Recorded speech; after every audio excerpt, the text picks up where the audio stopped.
Okay, Uhuru, and welcome everyone.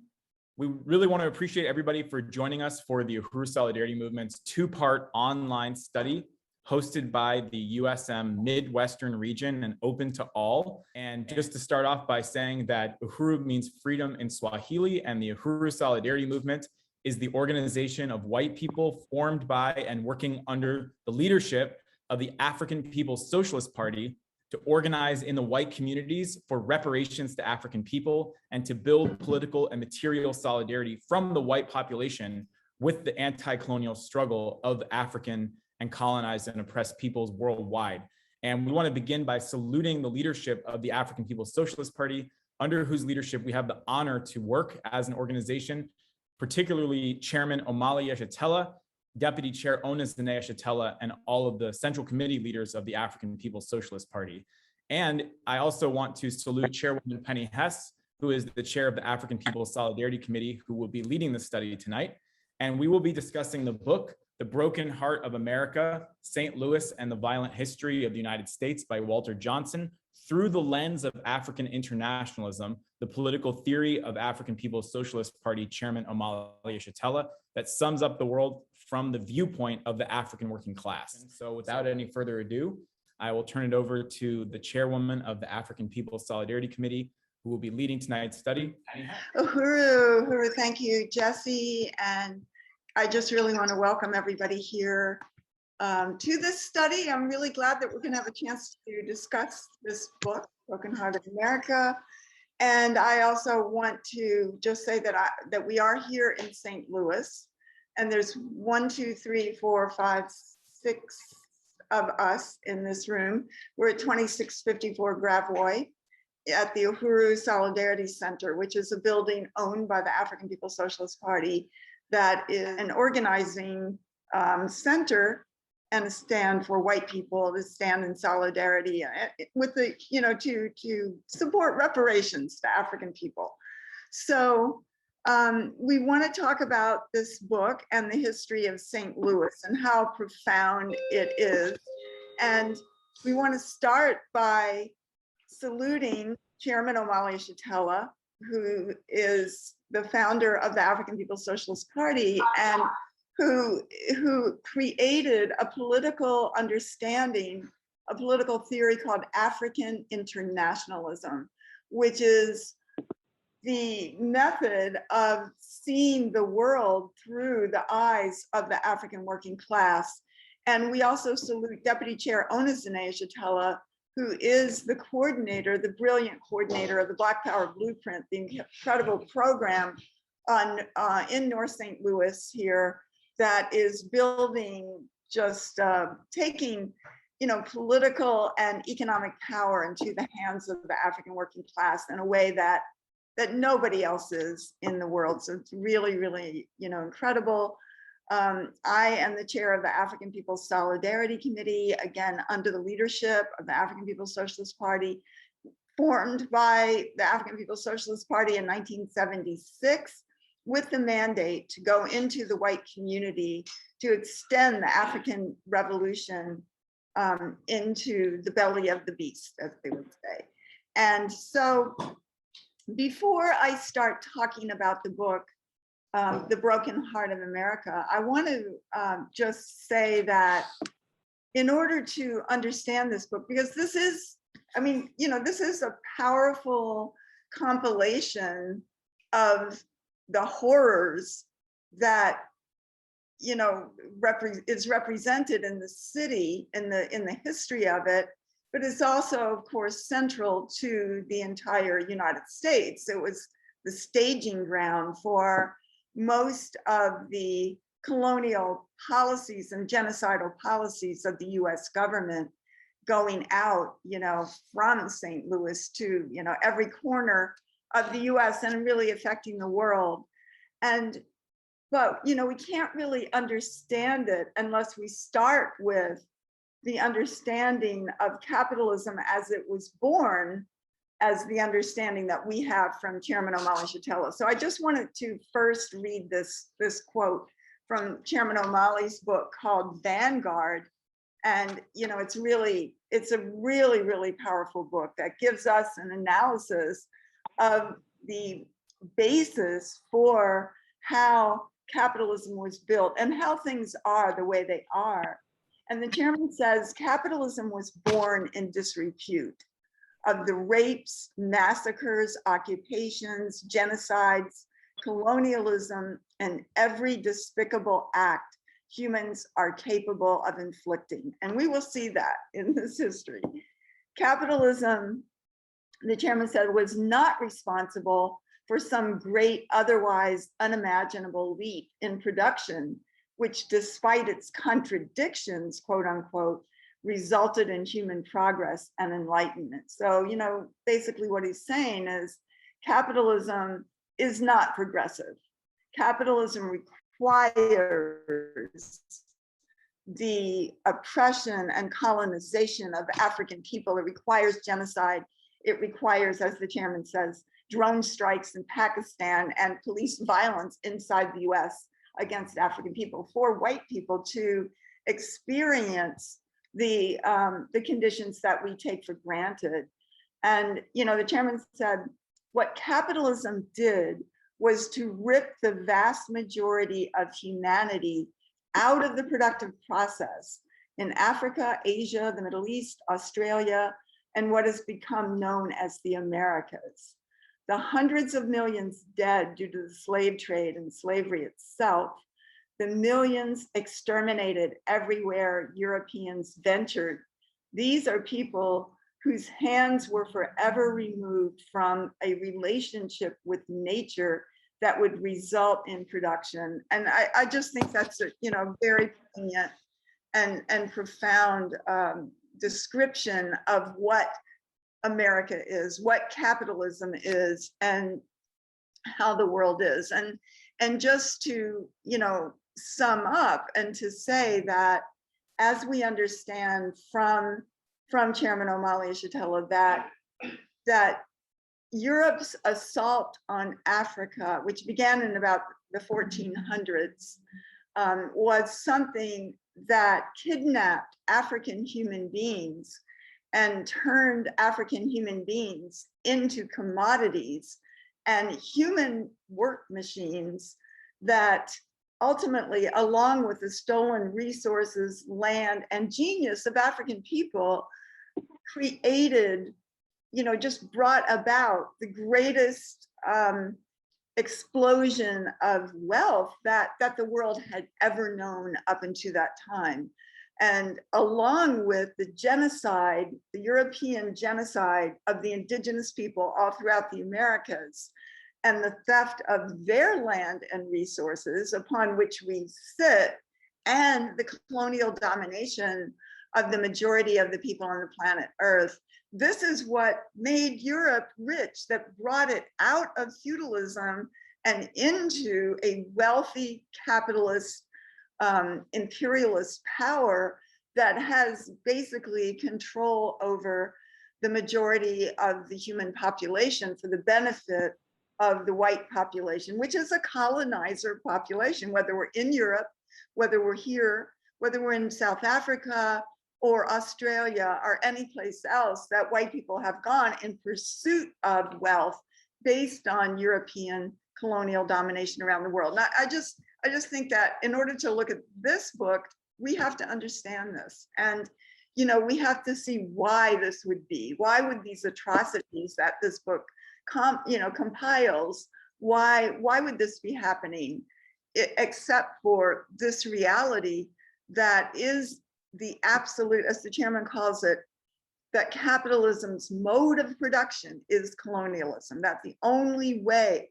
that the goods and services and products of capitalism are made is through the colonial domination of the people on the planet Earth. And colonialism can be defined as the domination of a whole people by a foreign and alien state power and population for profit for the entire dominating population. So this is what we see, and that there is colonialism inside the US. And I think that this book reinforces that, shows that, corroborates that understanding that there is colonialism all around the world, but also inside the borders of the United States, the two Americas, the Del Mar Divide, as they call it here in St. Louis. The fact that white people have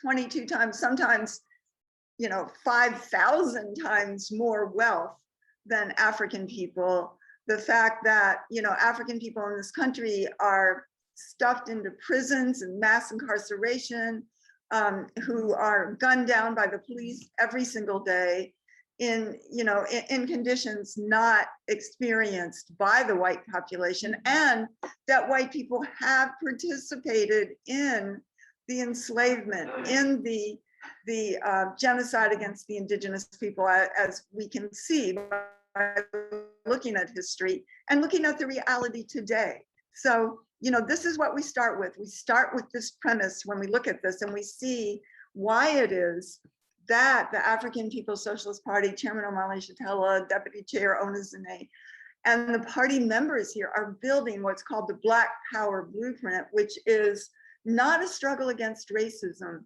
but a struggle for power in their own hands. And that, they have, you can go to blackpowerblueprint.org if you haven't seen that, and just see all of the projects that are there.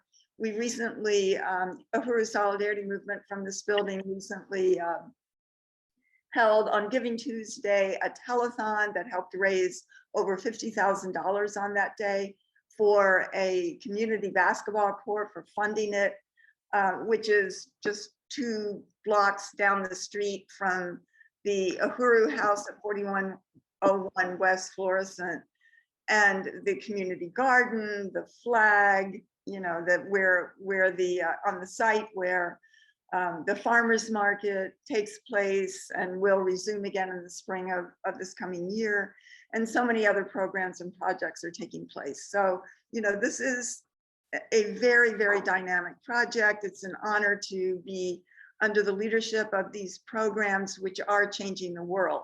So to talk about St. Louis, we know that art, St. Louis is symbolized by this arch, this gigantic arch. And of course, that arch stands for imperialism. It stands for the policy of manifest destiny. It's called the gateway to the west from the east, and the crossing of the Mississippi River that represented and still does the right taken by violence of white people to dominate the entire landmass of this part of the continent that belong to the indigenous people. And so, St. Louis exemplifies imperialism. It exemplifies capitalism. It exemplifies white power and colonial domination. And that, we see here the policies of counterinsurgency, which are wars carried out again by the imperialists against the colonized, against indigenous people, against African people. Counterinsurgency is like COINTELPRO from the 1960s, the war against the Black Revolution of the 60s, the assassination of Martin Luther King and Malcolm X, and the destruction, of the organizations and the movements of the people there. That was a counterinsurgency. The genocidal wars that were carried out against the indigenous people are counterinsurgency. And that means a war without terms, that they do anything from military, psychological, every possible kind of assault and attack on people in order to demoralize them and crush their ability to struggle and to fight for their freedom and independence. So from St. Louis, we see the genocidal colonial expeditions. We see the staging ground. This is St. Louis and what's called the Jefferson Barracks, which right now is a tourist site here, along with the arch. in St. Louis.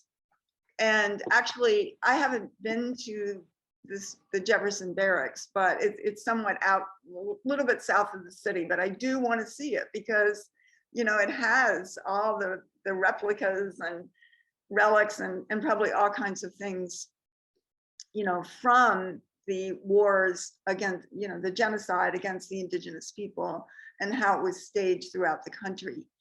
And we all also know that St. Louis is the city of the Dred Scott decision, where the US Supreme Court ruled that white men are not bound to respect, you know, any rights of African people. You know, this is the fact that Missouri had the most lynchings of African people outside of the southern states. This is right across the river from East St. Louis, where in 1917, there was a murderous, hideous slaughter by white workers of at least 150 African workers in St. Louis. It was something that sparked the movement of Marcus Garvey in that period, who rose to incredible prominence in the 1920s, working for the liberation and unification of African people here and all around the world, and the liberation of Africa, the continent of Africa. But this was, you know, this place where one of the worst white mob massacres of African people took place. This is the city of the demolition of an incredible neighborhood called Mill Creek Valley in 1959. I'll talk about that a little bit more in a minute. Then the city of St. Louis just wiped out, I mean, took the wrecking ball to this 245 acres, the largest so-called urban renewal of any city in the United States. That was one of the most beautiful, profound, it had an economy, you know, there's books written about it. It was a beautiful place. It was a beautiful, you know, everything that the community needed was there. There were hotels, there were grocery stores, there were gas stations, there were furniture stores, there, you know, everything people needed. They could just walk right there. It was an incredible economy. And not only was this neighborhood and culture destroyed, this economy has been destroyed as well. And that's another reason why it is so incredibly important that the Black Power Blueprint is here, because it is rebuilding this economic independence that African people had to, you know, a certain extent here in this city for many years. St. Louis is the city where the US government secretly tested toxic chemical weapons on the African community. It dropped these chemical weapons from the roof of Pruitt-Igoe public housing projects in the 1950s. It's the city where the ruling class has, and I'm pretty sure this still goes on, a ball every year called the Veiled Prophet, where members of the local bourgeoisie dress up in ball gowns and tuxes with KKK hats on, pointed white hats, and the leader of this, you know, of this Veiled Prophet group who's the leading, what do you say, ruling class person, leader of this city at that particular year. And one of the years that we know where they were unveiled by an action of an African organization, it was the CEO of Monsanto, you know, who was here. So that, yeah, this is the city where Monsanto is from. And that this is the city where the processing of the nuclear bomb that the US dropped on Hiroshima and Nagasaki was processed, uranium from the Congo, and it was processed without any safety measures taken whatsoever. And even still today, that depleted uranium is sitting in open pits very close to the airport, never covered. And when it rains, that, you know, radioactive water comes out into neighborhoods near Ferguson and North Side. this is a struggle that's been going on. Nothing has changed about it. This is St. Louis. This is St. Louis, where they had a program called the Team 4 Plan, which was to consciously let African neighborhoods rot with no resources going there. And that this is why, if you look at North St. Louis, which is the predominantly African community, where in some of the wards, the numbers, it's like 99, 97% African. But if you look at it, it's like crumbling buildings and just, burnt out buildings, destroyed. They destroyed this neighborhood and put all resources into the South Side, into the white population. This is the city that has the National Geospatial Intelligence Agency plopped down into the middle of the African community. In fact, it's huge. I think it's 99 acres or more campus that is being built right now. Needed the removal of over 200 African people who lived in that neighborhood, and I think something like 50 houses, which is actually, by the way, pretty much very, very close to the Mill Creek Valley neighborhood that was wiped out. This is, and by the way, the NGA is about perfecting drone strikes in the Middle East and Africa and other places where the US is oppressing and occupying African people and oppressed people, Arab people around the world. It is also the city where, in another incredible neighborhood, the Ville, there was the first African hospital and medical school west of the Mississippi, where many, many people who are part of the Uhuru movement and the African People's Socialist Party were born there, and their families knew it. It was called the Homer G. Phillip Hospital. And yet in this period, a white gentrifier who has really made literally millions of dollars attempting to gentrify the African community, and who's been given, I think it was given something like $4.5 million in tax credits by the city. So he started a little clinic thing, which is, just absolutely nothing, and wanted to call it the Homer G. Phillips Hospital, which the community has been demonstrating against that. And I think that they finally had to, not let that happen. And of course, famously, this is the town, or Ferguson, which is just a suburb just north of St. Louis, is where the police murder of Mike Brown took place in 2014. It's also a city of African resistance, of art, culture, and achievement. Annie Malone, the first African millionaire.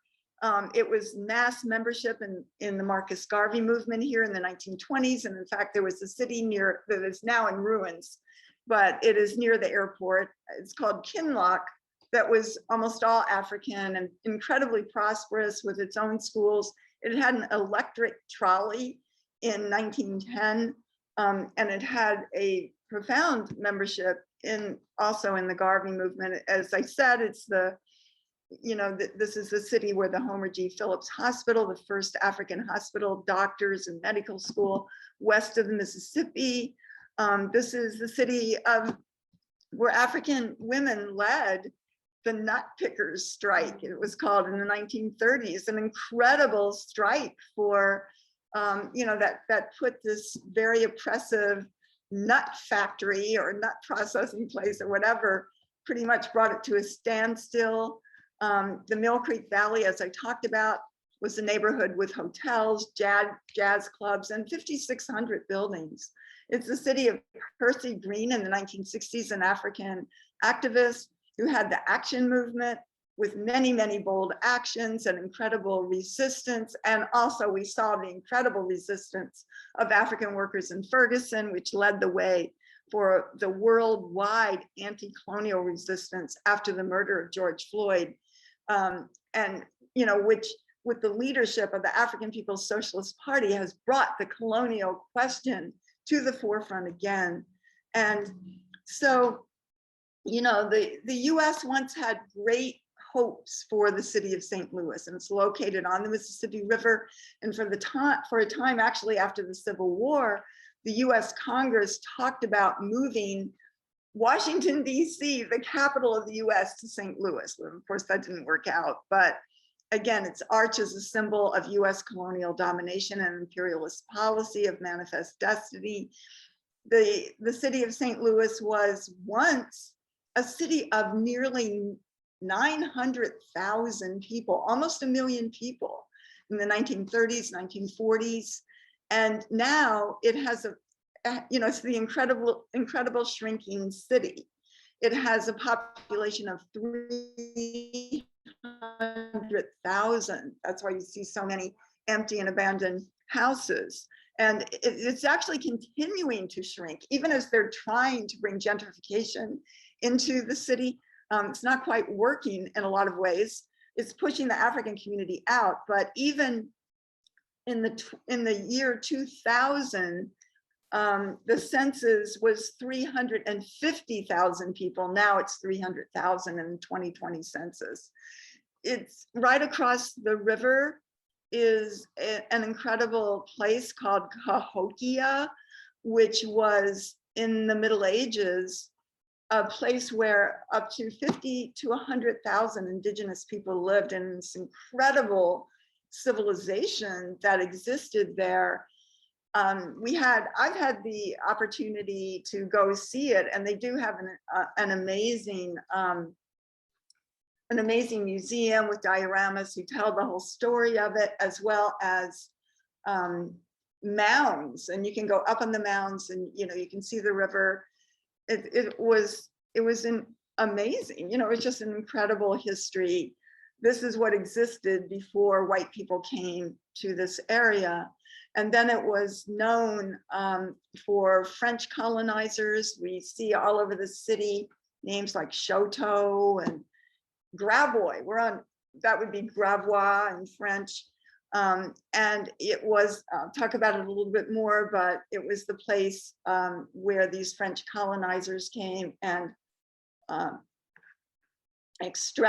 forced the indigenous people to kill and skin beavers and the fur trade, and made literally billions of dollars on that. Next to African people, the most lucrative commodity of this period of the 1700s and the early 1800s were fur and especially beaver fur. And that was a struggle because to the indigenous people, the beaver was a sacred animal. And so, it's just part of the colonial domination. And I will talk a little bit more about that. But I also wanted to say in 1803, Meriwether Lewis and William Clark set out to map the so-called Louisiana Territory, the Louisiana Purchase, which St. Louis was part of. And it was like this huge swath of land, pretty much, well, around the Mississippi, but sort of going northwest. So it included Minnesota, North Dakota, and of course, New Orleans. And it was owned by the French. And Napoleon planned to come and settle it and turn it into a French area, French territory. But he wasn't able to do that. And they don't tell you this very much, but the reason he wasn't able to do that was because in 1803 and 1804, Africans in Haiti kicked Napoleon's ass, defeated the largest imperialist army of that period, which was the French military, wiped them out and won the independence of Haiti. And France and Napoleon had to sell this territory to Thomas Jefferson, another slave master and actually pedophile who raped Sally Hemings and kept her in a room. I don't know if people have seen that on the Smithsonian or whatever, but they unearthed the room where Sally Hemings and her children was forced to live. and no windows in it, but right next to his bedroom, so he could, go in there anytime he wanted. And but in 1803, Lewis and Clark set out to map this Louisiana purchase bought from France, because Haiti kicked the ass of France through the Haiti Revolution, and that the US now didn't have to fight Napoleon. They would be able to, have this territory. And Thomas Jefferson, mandated this expedition to go out and do this mapping immediately. I mean, like the next day they had to go out, because he wanted to make sure the US had this land as part of the Western US that the US could fully conquest. And that also, to say again, that St. Louis and its Jefferson Barracks were the staging ground for the genocidal assaults on the indigenous people throughout the entire 19th century, until 1890, when the genocide at Wounded Knee on the Oglala Sioux Reservation in South Dakota wiped out the people there. And the US said in 1890, now the frontier is won. Now the West is won. After, just the slaughter against the indigenous people was so great that, the people were captured and colonized. And from the capture, from these wars of genocide against the indigenous people, the US military here, stationed here in St. Louis, captured the indigenous leader Black Hawk. And, there were murderous forays into Minnesota, the Canadian border, and to California, the Central Valley, the Clear Lake Massacre. All of this was coordinated. Fremont, in the Bay Area of California, there is a town called Fremont that is named after George Fremont, who was stationed here as one of the leaders of genocide against the indigenous people, that, he rode to California with his troops from St. Louis and ran for, I think it was John Fremont, and actually ran for president in the 18-somethings. And also that through the military staging ground here in St. Louis, almost every Civil War and this era, military and political leader were trained through the colonial wars against the indigenous people, including Robert E. Lee and Ulysses Grant, both sides of the Civil War. And Abraham Lincoln also led a regiment in the so-called Black Hawk War of genocide staged out of St. Louis against the Black Hawk people. Also, that Missouri was part of what was called the Missouri Compromise. So that means that Missouri wanted to come in as a state in 1820, and it entered the US as a slave state. At the same time, the state of Maine was entered as a so-called free state. And that was actually, and again, this was 1820, and it set the stage for the US Civil War, because it drew the line, that, and even the Mason-Dixon line, et cetera, that played out in that war. And yeah, prior to the US purchase of the Louisiana territory in 1803 from France, that under the French and Spanish who had been here, Missouri and Louisiana territory permitted the enslavement of African people. And this is a city where Francis McIntosh, who was a free African, who had won his freedom, got off a riverboat in St. Louis in 1836, and he was murdered, slaughtered by a white mob. And it's the city where General Harney, who was also stationed at the Jefferson Barracks and who was part of the genocidal wars, he had an enslaved African woman named Hannah, and he beat her to death in 1837 because he couldn't find his keys. And here in St. Louis, there's a street named after him. I was on that street not too long ago. The indigenous people called Harney the woman killer. This is a city where Dred Scott sued in court for his freedom after his owners took him to Illinois, a non-slave state, and then forced him back into Missouri, where Africans were enslaved. In March 1857, the US Supreme Court ruled that an African man had no rights that white men had to respect. It is also a city where white leftists and communists came, including Wedemeyer, who knew Karl Marx in the 1848 uprisings in Europe when the Communist Manifesto was written, and but who, you know, who believed that they were, as Jack London said, as socialists, first of all a white man and then a socialist. They were anti-slavery only because they did not want any white men to have an advantage over other white men. They were not in support of African people. Mm-hmm. So this is the white opportunism that Chairman Omali Shatela has talked about. And it is also the city where in 1904, the World's Fair was held. And that fair was an imperialist fair. They called it the apotheosis of civilization. Apotheosis meaning the highest point of civilization. In that fair, there was something like 60 human zoos composed of 10,000 people from Africa, indigenous people, the Philippines. The Filipino human zoo had 47 acres. I mean, it's incredible.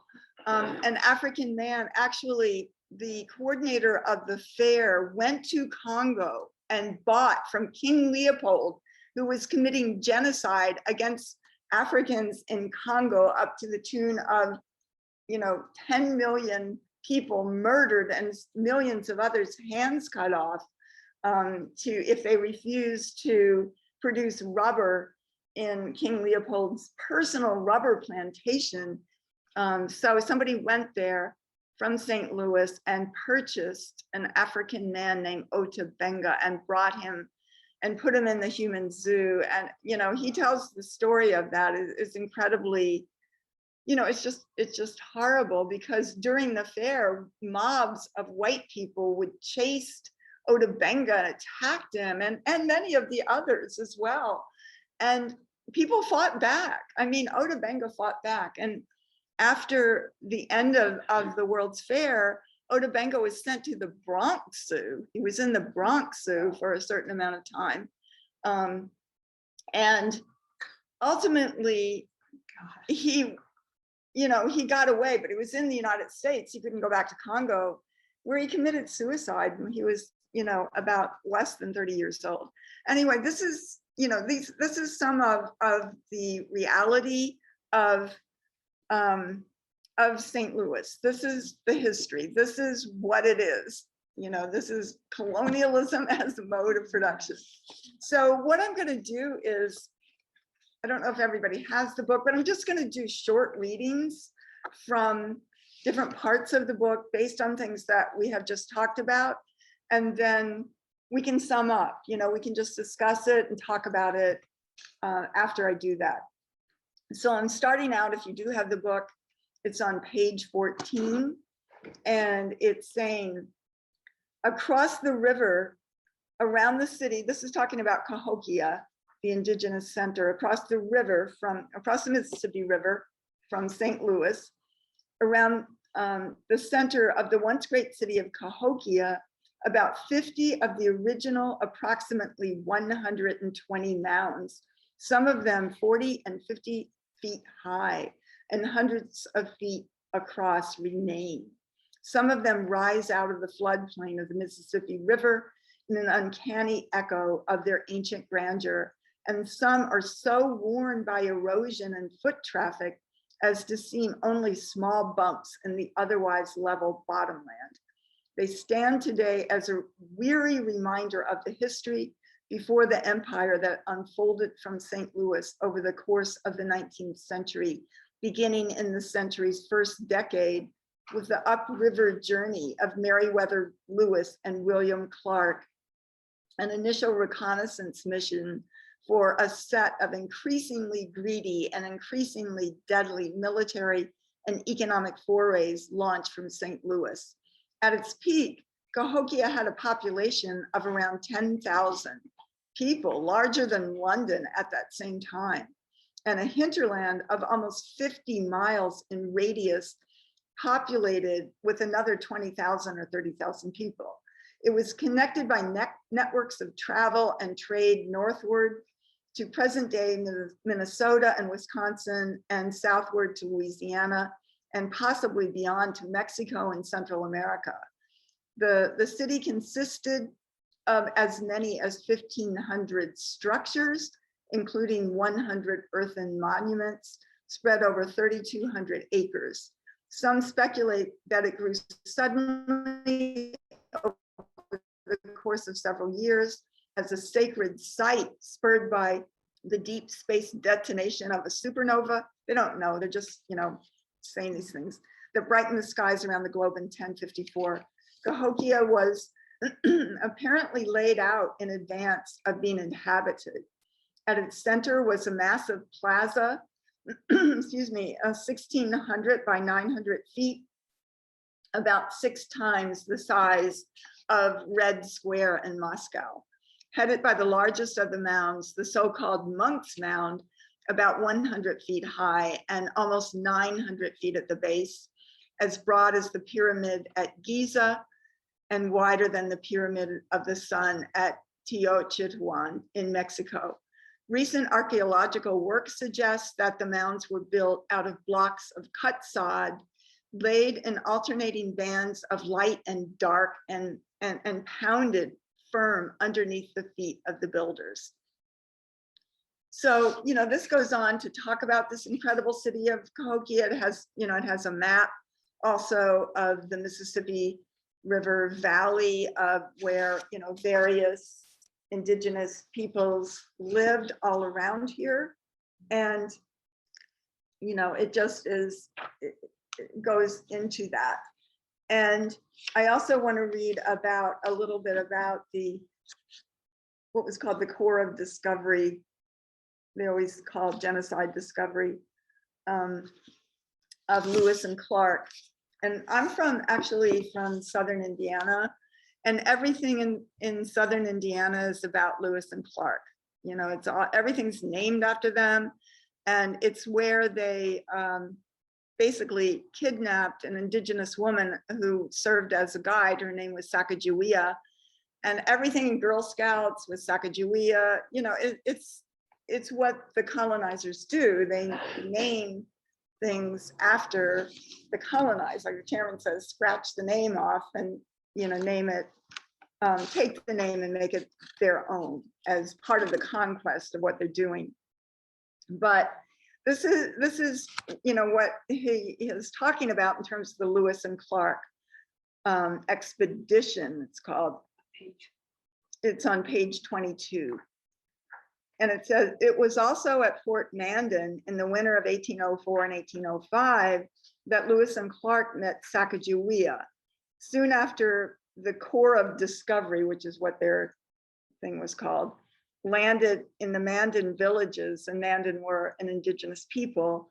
A French fur trader named Toussaint Charbonneau and 2 indigenous women arrived for the winter. No one knows when or how exactly Charbonneau had met either of the women with whom he traveled and whom he called his wives. So of course he kidnapped them and raped them. But Clark believed that their relationship with him was something more akin to enslavement than marriage. And of course, something Clark wanted to do too.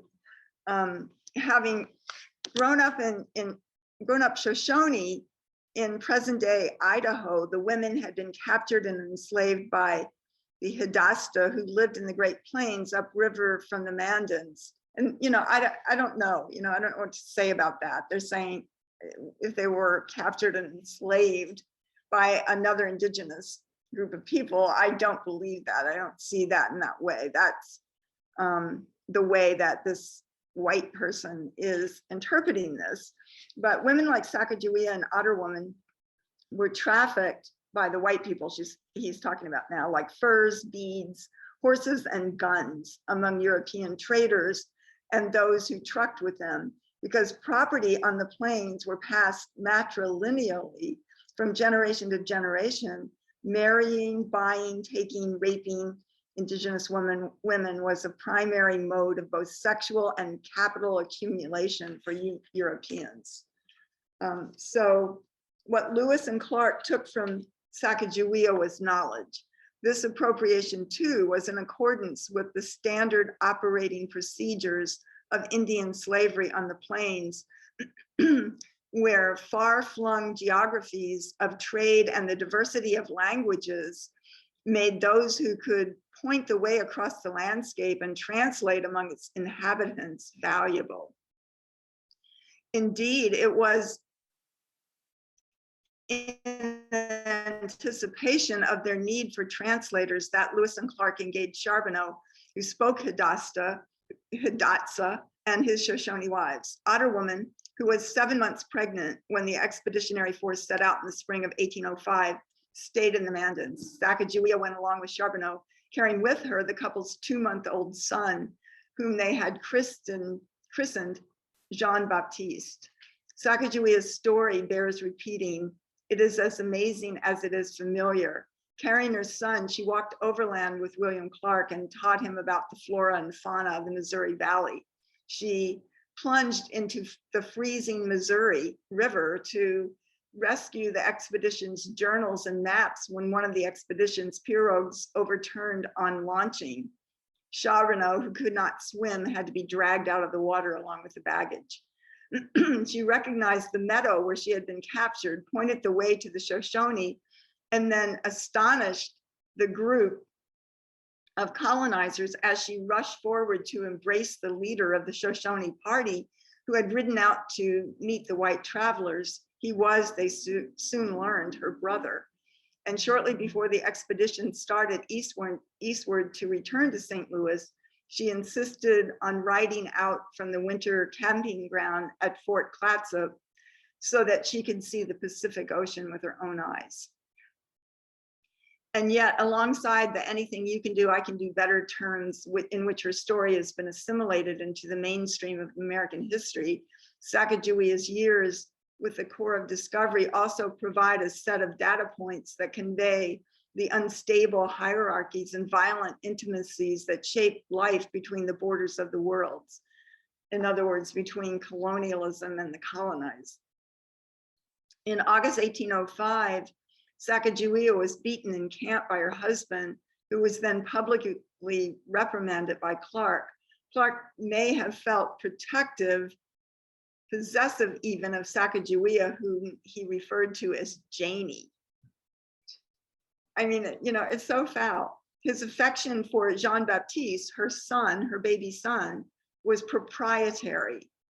I mean, this is almost nauseating, but his habit of calling the boy Pompey reflected not only the affection of a pet name, but this was what Southern slaveholders did. They often gave African people Greek and Roman names.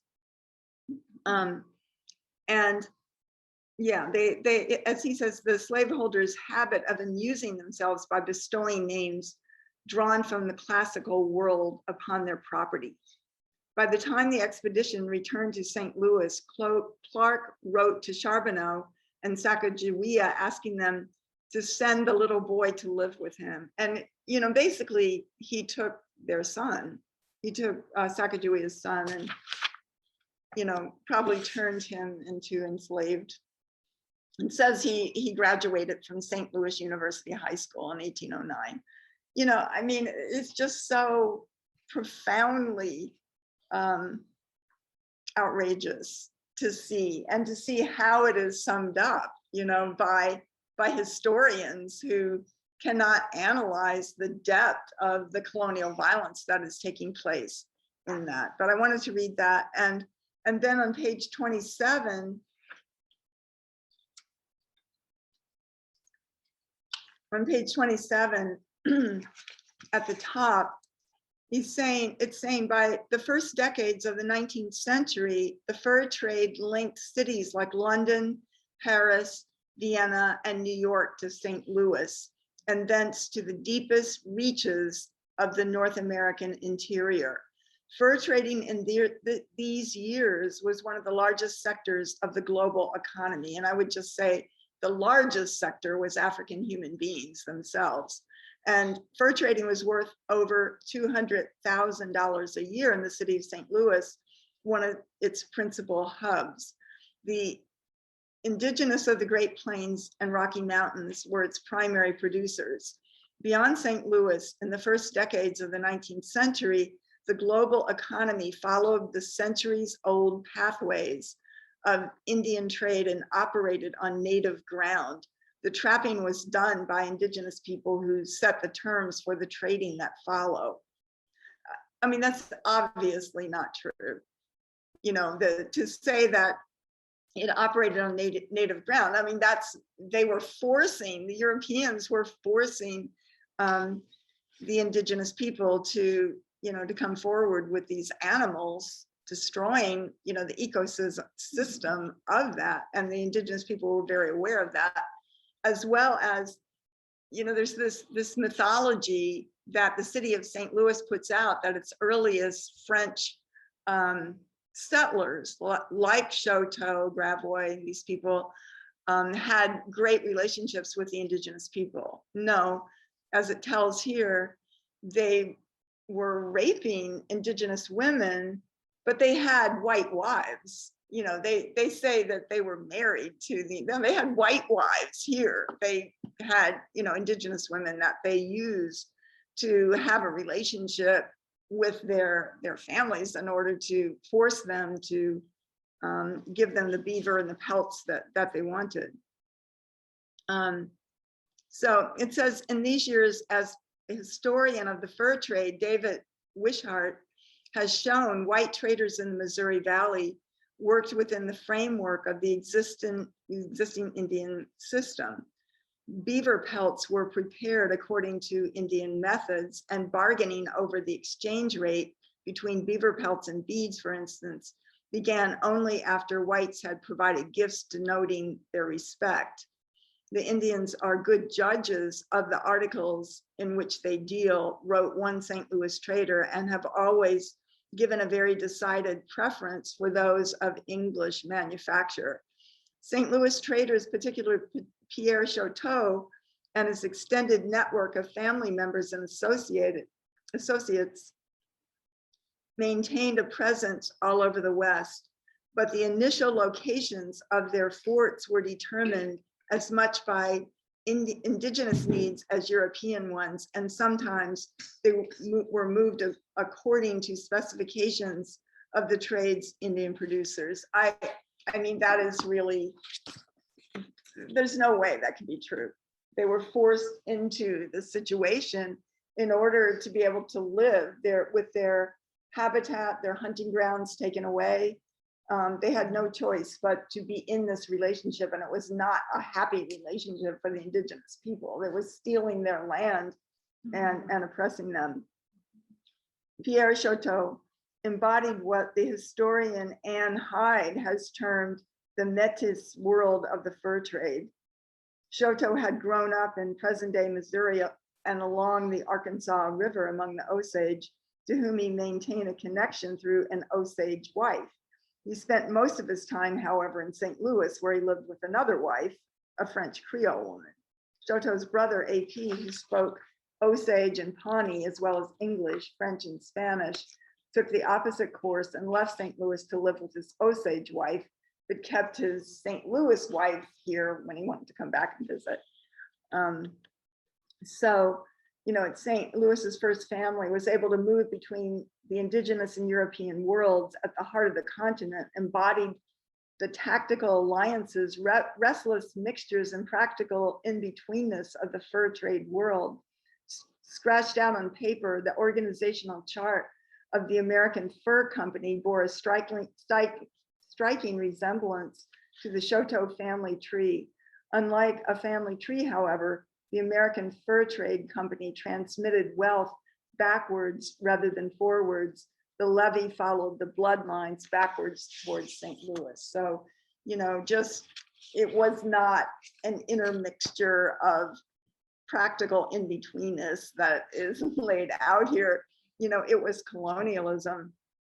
And it goes on to talk about the intensification of that trade and, you know, even this sort of pretense of a relationship with the indigenous people was soon, you know, gone. And it was just straight up like forcing them to give the animals and the pelts and driving them out of their lands with the war being carried out against them. So I wanted to go on to page 44, talking about Thomas Hart Benton.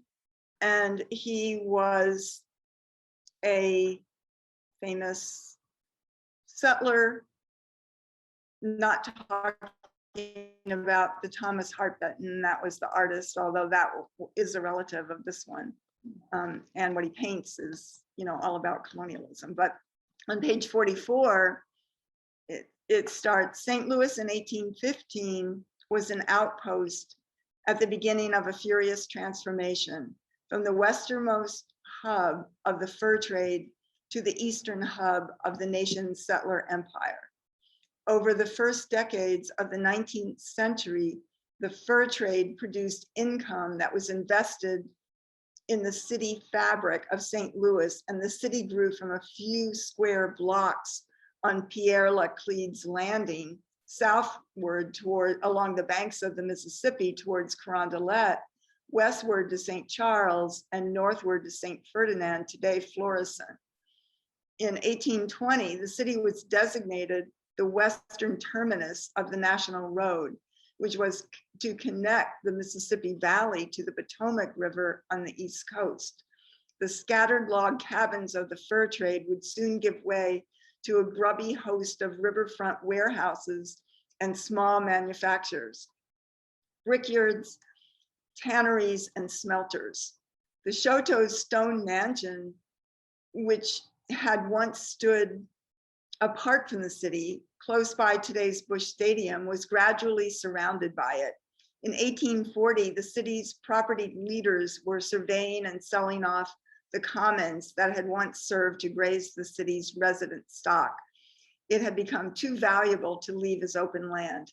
By that time, the mixed population of trappers and traders, French, indigenous, and African, had long since been transformed into a populace organized by the rigid forms of racial hierarchy and white supremacy, AKA colonialism, that prevailed farther to the east, and that the city of St. Louis would play a key role in transmitting to the West. In 1810, the population of the city was less than 1,500. By 1840, it had grown more than 25-fold to around 35,000, with westering white men like Thomas Hart Benton making up the bulk of the increase. Benton found work in a law office of Charles Gratiot, a Chouteau in-law whose primary business was turning territory into property, legal aspect of settler colonialism. As the Chouteaus and the rival Lucas family surveyed, staked, and claimed the area that would become downtown St. Louis, the area west of 3rd Street, Benton worked on what would become a career-making case, the registration under US law of Spanish land titles held by the city's Creole elite. The Louisiana Territory had been under Spanish control from 1763 to 1803, when it was transferred back to France, only to be sold to the United States. The Chouteau family alone had almost 200,000 acres of disputed property bought up at the bargain prices from risk-averse title holders to the Chouteaus, stood to make a killing if they could establish a clear title before the Claims Commission first established by Thomas Jefferson in 1805. Benton's work in Gratiot's office thus put him in touch with the first family of St. Louis, whom he faithfully served up to his election in the US Senate in 1821, and indeed ever after. His first speech in the Senate was delivered on behalf of the Creole speculators who had sent him there to do their bidding. And as the business interests of the city's leading families gradually turned from fur trade to Indian removal, that is, from using indigenous labor to control resource extraction to using the control of indigenous people to extract revenue from the government, Benton was there every step of the way. In 1822, he turned the government-controlled trading factories in indigenous country a pious monster and sponsored a bill that abolished them, effectively taking indigenous trade out of the hands of the US and Indian agencies and placing it into the hands of the American Fur Company, a seemingly endless supply of settler competitors. In 1825, Benton shepherded the Osage removal treaty through the Senate that included the direct transfer of hundreds of thousands of acres to the Chouteau family in repayment for the Osage debt supposedly incurred at the family's company stores.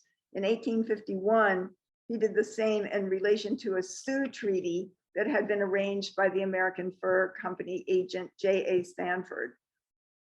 As the fur trade world gave way to settler colonialism and land speculation in the Midwest and the Great Plains, Benton helped his St. Louis patrons make the transition. Senator Benton seems to have been as much an employee of Chouteau and Company as a representative of the people of Missouri, one historian has mordantly observed. And yet it is as a champion of the people rather than as a corporate tool that Benton was known in the 19th century, that Benton was known to white people. This is like Andrew Jackson, the same way he was like, you know, and he was owned indigenous African people. He was also part of the slaughter of the indigenous people, but he was the white working man's hero. And Thomas Hart Benton was the same kind of, you know, colonizer, popular white working class colonizer. Certainly Benton owed part of his populist persona to his reputation as a duelist, which he built on shortly after moving to St. Louis by killing the fur trade scion Charles Lucas on Bloody Island. So yeah, I'm going to stop there on that. But Thomas Hart Benton was, you know, really an instigator of the colonial policy and of this kind of, you know, the rowdy West, the lawless, you know, white people could come in and do whatever they wanted to do with impunity to African and indigenous people. And, you know, that was part and parcel of the factory of the fabric of, you know, of what St. Louis is, Missouri is, and the West, you know, the myth of the West. So I'm going to go to page 66. And so it's saying,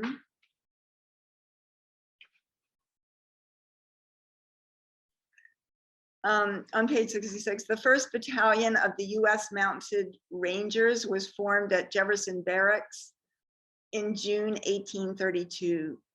Major Henry Dodge, still chasing Black Hawk across Illinois at the time, was appointed battalion commander. Captain Nathan Boone, son of Daniel Boone, headed one company. Captain Jefferson Davis, upon his return from Illinois, was appointed to head another. By the end of the year, the mounted unit had been expanded to a regiment renamed the US Dragoons and permanently headquartered at Jefferson Barracks. 5 of the 10 authorized companies were fully outfitted and mounted on colored horses, grays, chestnuts, and buckskins, matched to their unit. Even when the Dragoons left St. Louis for forward operating bases elsewhere in the West, Jefferson Barracks remained their primary base for intake and supply. Based at Jefferson Barracks from the time of its creation, the US Dragoons, renamed the 1st Cavalry in 1861, took part in virtually every significant military action, meaning genocide, for the rest of the 19th century. Action against the Seminole, the Cherokee, the Iowa, the Kansas, the Mahas, the Pawnee, the Potawatomi, Osage, Sauk, and Sioux, as well as the Mexican-American War, the Civil War, and the Spanish-American War, all colonial wars. For the most of the 19th century, St. Louis was home to the frontline force of the exemplary imperial punishment annihilation. Among the dragoons, one man stood out, William Harney, Prince of the Dragoons. He was athletic, imperious, vainglorious, and violent, even by the expansive nature of the age of Andrew Jackson. Born in Tennessee in 1800, Harney soon grew into the type of man whose character and practical morality were based solely on his greater size and strength relative to others. Harney was white supremacy and empire embodied.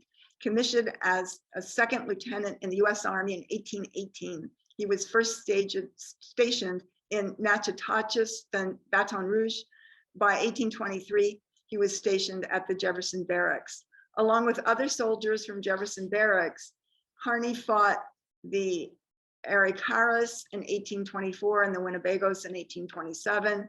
By the time of the Black Hawk War, Harney was notorious in the Army for his stubbornness and volatility.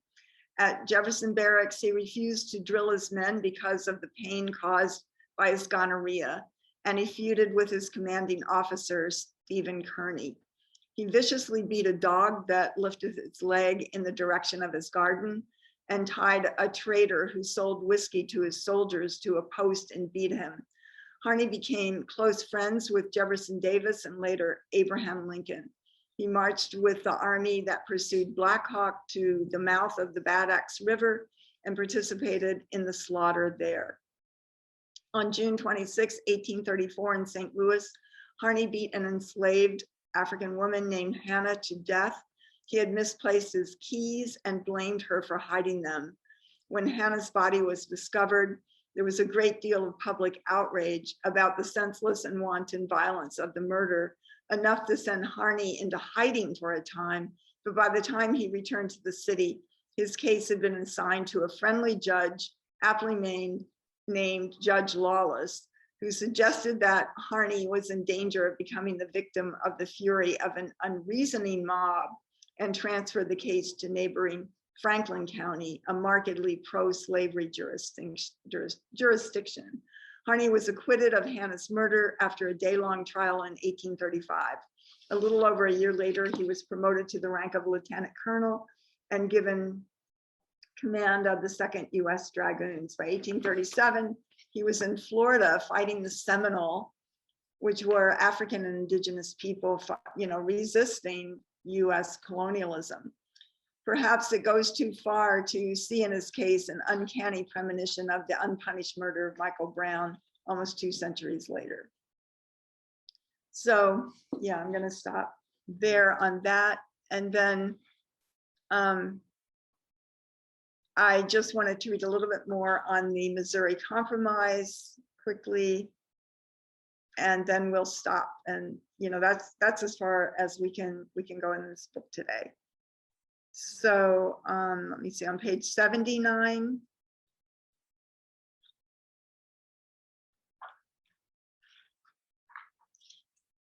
So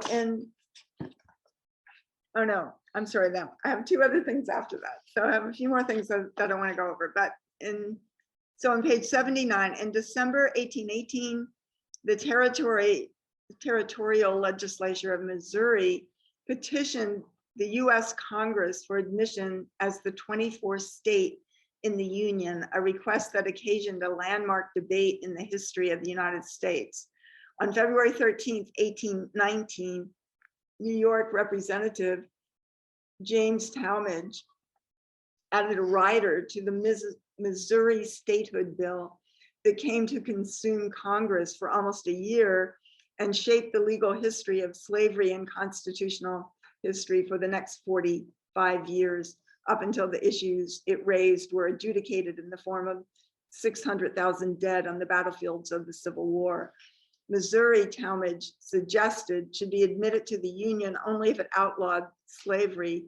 In the admission of Missouri, Jefferson wrote, "The knell of the Union was sounded," a note that might be temporarily hushed by compromise, but could not be unstruck. Because of its obvious sectional aspect, the sharp words used in the debate have generally been read as a premonition of the Civil War.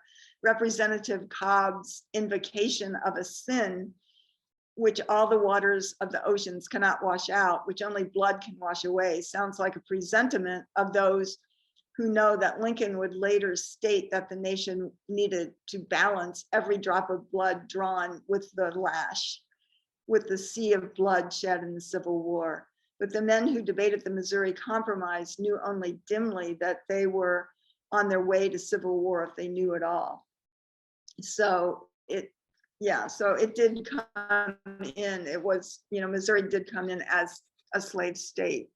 And on page 82, it's saying that residents of St. Louis celebrated the Missouri Compromise by creating a giant illuminated display of a happy slave, grateful for the opportunity to follow its owner to Missouri.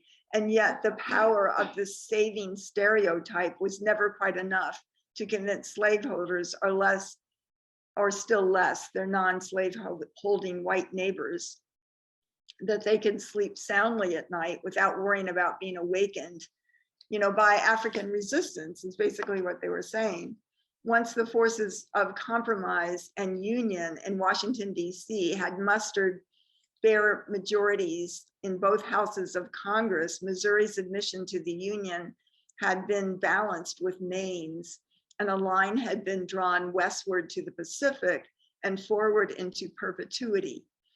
Missouri was given permission to draft a state constitution. The Constitutional Convention, held in the Mansion House in St. Louis, lasted 38 days and produced a document that threatened to unravel the delicately balanced congressional compromise that had been almost a year in the making. For in addition to sanctioning slavery, the Missouri Constitution of 1820 directed the legislation of the new state to prevent free Negroes and mulattoes from coming to and settling in the state under any pretext whatsoever. So, it says that the provision reflected the variety of white supremacy that defined the emergent non-slave holding and working class white population of the state of Missouri and the city of St. Louis. It was consonant with the politics of the American Colonization Society, which had emerged on the East Coast in 1817 to advocate and seek to effect the removal of free Black people to Africa. In Missouri, however, African exclusion was particularly resonant with the state's ongoing indigenous removal, with which it shared a kind of malignant affinity backed by the fear and the fantasy of race war. The city has been raised Missouri for white men, recalled the free Black barber and chronicler of Black life in St. Louis, Cyprian Clay Morgan. Indian removal, Black exclusion were aspects of the same imperial and territorial project, and Missouri in 1820 was its leading edge, what the abolitionist William Lord Garrison called white manism. It was no accident that in 1820, the Western metropolis, serving as the epicenter of the indigenous removal, produced the nation's most controversially anti-Black state constitution. Nor was it surprising that one of the first actions taken under that constitution was the resounding electoral repudiation of territorial governor William Clark, who had been seen as too friendly with the indigenous people for removing them too slowly and too cozy with the new state's slaveholding elite, their mixed race families, and their free Black economic partners, employers, employees, and political clients. So I'm going to stop there on that. And I just wanted to read on page 104.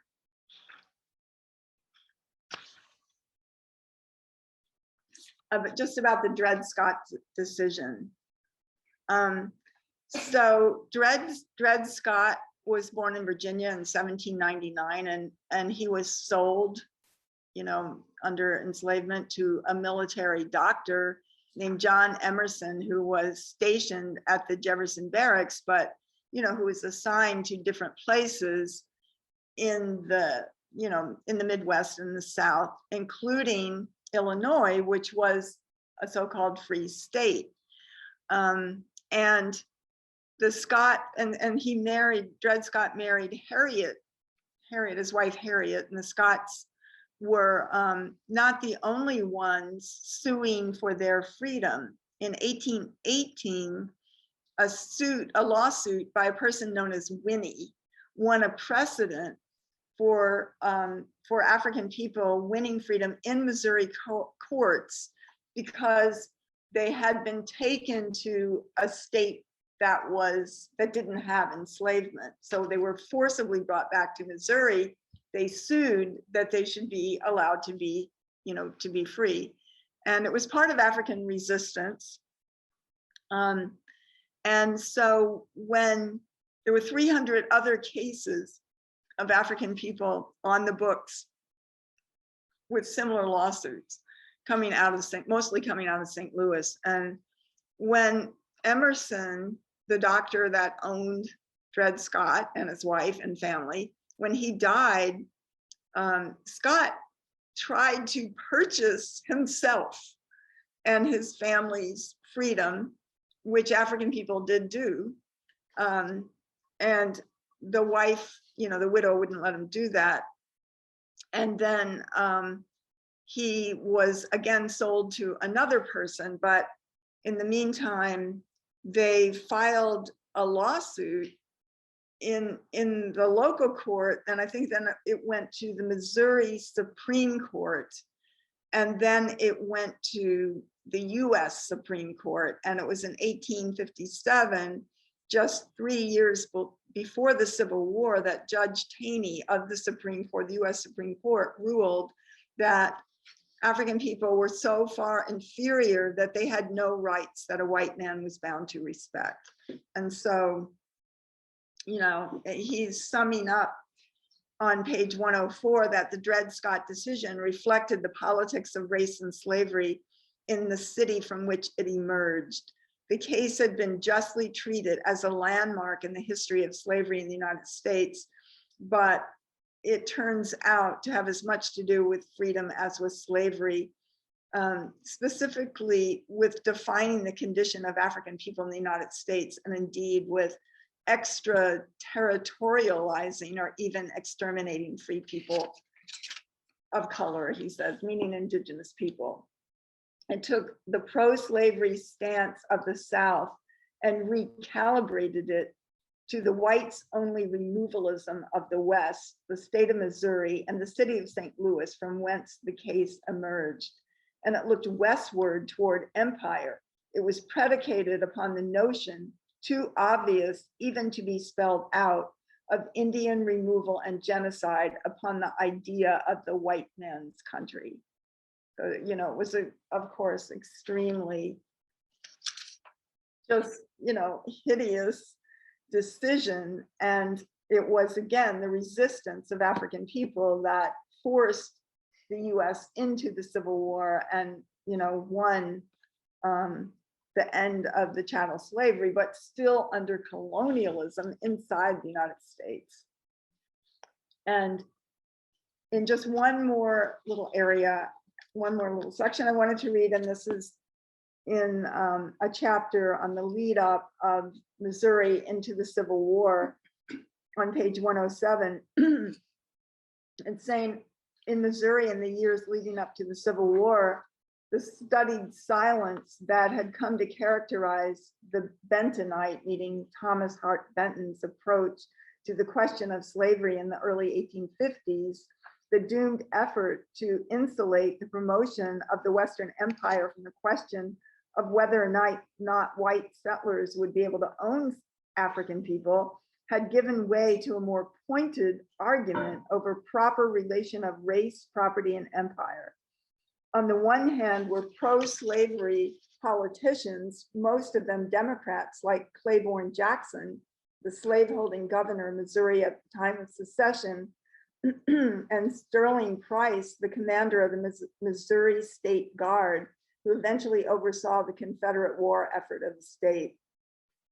Support for slavery was particularly strong in central Missouri's hemp-producing Little Dixie region, the slaveholding counties along the state's western boundary with Kansas. And there was a lot of fighting and sort of war among white people that was going on in there. And if you've seen some of, I think some Clint Eastwood films are about that, Josie Wales and all that. It's about that era and that struggle in Kansas. And for these Democrats, and you have to remember that, under Lincoln, what are called the Republicans are sort of the equal what Democrats were, and it reversed because of the 1876 compromise. What was it called?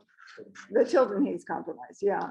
So what had been the Republicans became the Democrats, and Democrats became the Republicans, basically. Two sectors of the ruling class of the United States. So for these Democrats, the question of white supremacy, slavery, and expansion were aligned according to the logic of the Dred Scott decision, Black slavery and white ascendancy without territorial limit.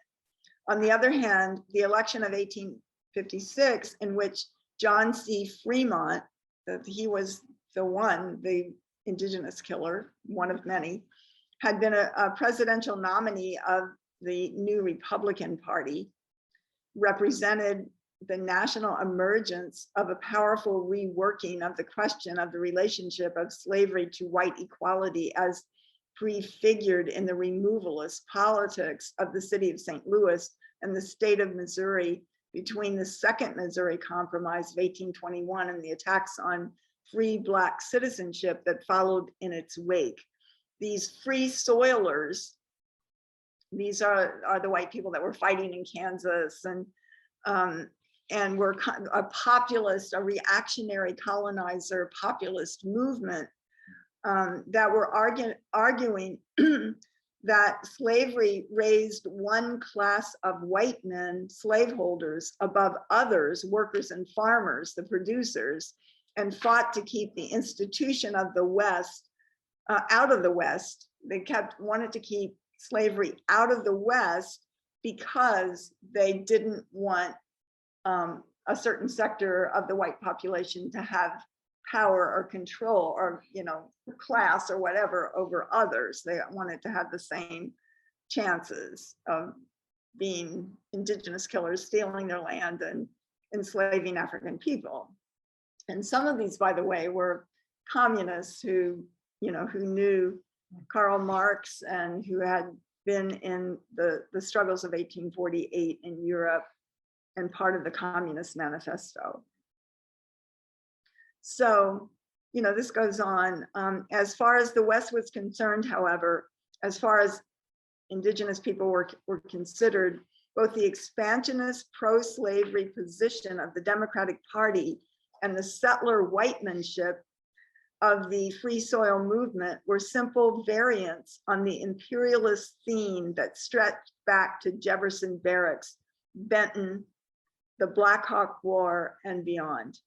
Captain John C. Fremont, the Pathfinder, the son-in-law of Thomas Hart Benton, and the founding figurehead of the Republican Party, was an imperialist and, by any modern standard, a war criminal. In 1846, operating about 900 miles west of where he was supposed to be surveying a pass across the Rockies in Colorado, Fremont came upon about 1,000 indigenous people, probably Wintus, gathered on the banks of the Sacramento River. in California to catch salmon as they swam upstream. Though the reason for their assembly in the Sacramento Valley was obvious and easily explained, the indigenous were rumored among nearby settlers to be planning an attack on a white settlement about 90 miles northwest of present-day Sacramento, which was probably, yeah, that would have been the gold rush. That would have been the Sierras. For Fremont, that rumor of war was enough, and he ordered a preemptive attack on a large encampment. The settlers charged into the village, taking the warriors by surprise, and then commenced a scene of slaughter which is unequaled in the West. This is a quote, using horrible names for indigenous people, but the men, women, and babies were shot dead like sheep, and those men never stopped as long as they could find one alive, remembered one observer. As the indigenous people fled on foot, Fremont led a mounted party that literally cut a path along the fleeting crowd. It was, as Fremont said, of the Indians in another massacre in which he participated, a story for them to hand down while there are any left to tell it. It was, as the leading historian of the genocide in California has put it, a pedagogic slaughter, killing in excess of any strategic justification, intended to demoralize the population into submission. Before he was through in California, Fremont would find himself at the head of a settler army and declare himself as leader of the short-lived and treasonous, arguably treasonous for a US military officer operating outside the chain of command, the Bear Flag Republic, which is California. I'll just stop there, but to also say that the state of California in the years 1848, 1849, and 1850 paid $1 million a year to white people for the scalps of indigenous people as part of state-sponsored genocide in that state, of which, the connections to St. Louis are very clear. So yeah, I'm going to stop there, and we are going to have a second part of this in January. So we want to thank everybody for being here tonight. Thank you, Chairwoman Penny Hess. Salute to the leadership of the African People's Socialist Party, and unity through reparations. Uhuru.